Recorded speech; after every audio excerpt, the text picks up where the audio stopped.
No, you're okay. I liked your answer better. It was fire. Thanks. You can definitely see who's the introvert, who's the extrovert Yeah. in these. I'm just kind of like, you want to do it? You want to do it? You may answer this one. You can start it and then I might chime in. No, you don't have to chime in. I'm just kidding.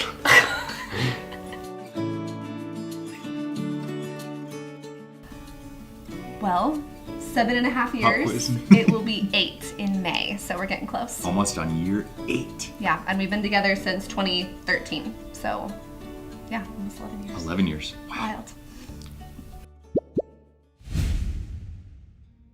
My name's Ali Mendoza. I am the Associate Director of Spiritual Life here at ORU. My name is Augustine Mendoza, and I serve as the Director of Spiritual Life here at ORU. My name is Johnston Smith. I'm a senior, and my major is Ministry and Leadership and Evangelism and Outreach. My name is Kayla Smith. I am an ORU alum and I graduated with a bachelor's in Spanish interpretation and translation. My name is Micaela Oliver. I am a senior here at ORU, and my major is Ministry and Leadership with a concentration in Evangelism and Outreach. My name is Marcus Oliver. I am a senior here at ORU, and my major is Ministry and Leadership with a concentration in Evangelism and Outreach.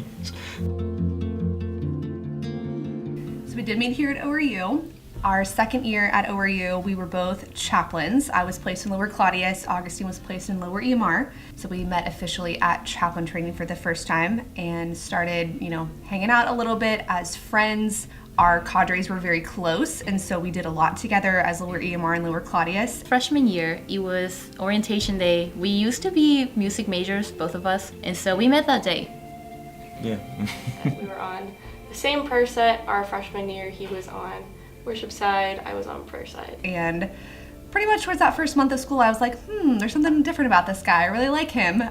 But we didn't start dating until October of that year. So that was October of 2013, which is kind of wild. Facts.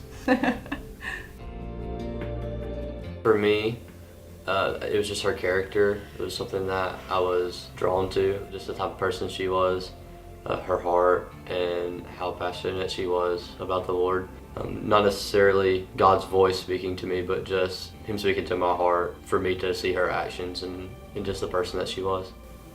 I knew it was the right moment for me when I had prayed about it, and I had told the Lord that if this is not the wonderful woman that you have for me, I'm okay with that, but I would be very disappointed.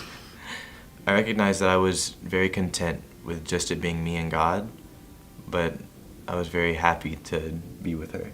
Just had this feeling that he was different, and I just had this warm fuzzy feeling, and I basically told God, I said, God, it's him or it's nobody, and yeah, here we are. I would say for me, after sharing what was in my heart and what God wanted to do in my life and hearing what was in Marcus's heart, I realized that also being his best friend, I would not want to go through everything that God called me to do and anything in life without him. He was my best friend, and I just wanted to spend the rest of my life with him. Oh, that's a good question. So, Oh, yes.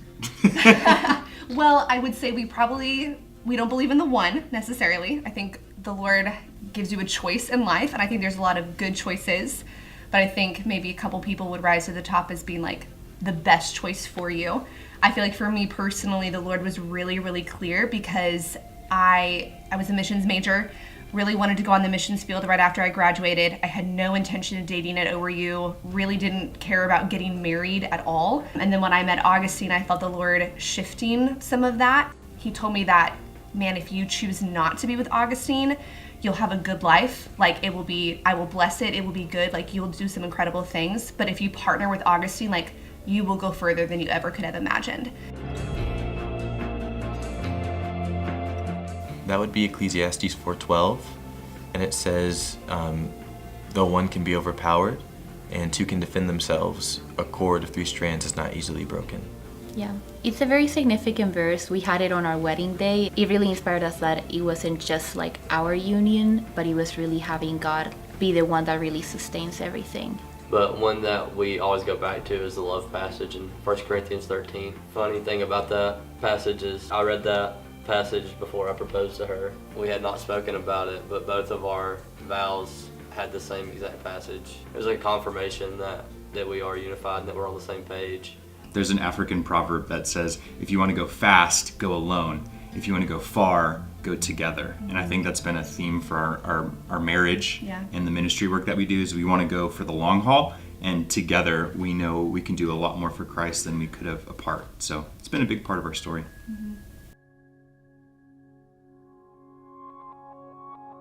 I felt a lot of nerves going into this day, even though she probably wouldn't love that answer. She was the one for me. Just knowing her character and who she is and how much she's loved me leading up to this point, that I know that she could be a great mother and that she would be a great wife. Really didn't freak out until like 10 minutes before I had to walk down the aisle, and then I was like, I can't breathe, but then I was fine. Honestly, it was surreal. Like, that we'd been dating for a couple of years at that point. We talked about marriage. We were stepping into it. And honestly, I was just blown away by God's faithfulness. Like, we were there, and I was just thankful. Like, we could have done so many other choices in life, but it was like God brought us to that moment, and to share it with you was so special. Yeah, it was the best. It felt surreal.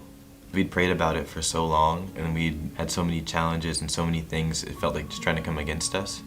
And like, I guess like in spite of all those things, like the Lord just moved all of them out the way. So it felt surreal, and I felt very thankful. I could not believe that I was about to marry my best friend, and like, wow, I'm just gonna spend the rest of my life with him now. And I think too, on a really practical level, like, he's from Colorado, I'm from Kansas City. Obviously we dated, in Tulsa. And so everybody we loved was in one space at our wedding. It was just so joyful. Like, our wedding day was so joyful. We had a lot of fun on our wedding day. We had a huge dance party at the end too, which was a lot of fun. We were like the last people to leave our own wedding. Absolutely. We had a really good time. Yeah.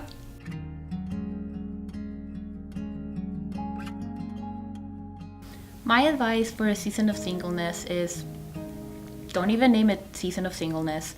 I would say whether you're in a relationship or you're single or you're married, you're dating, regardless of what timing of your life it is, just focus on discipleship. Like, as long as you pursue to be a better disciple of Jesus and pursue getting to know him more and becoming more like him, you're attaining the goal in each season of your life that you're in. What you do with this season matters. Investing in yourself, investing in your personal growth, investing in hobbies and recreation, and growing yourself as a person, so that when that other person comes into your life, you are bringing a lot of value.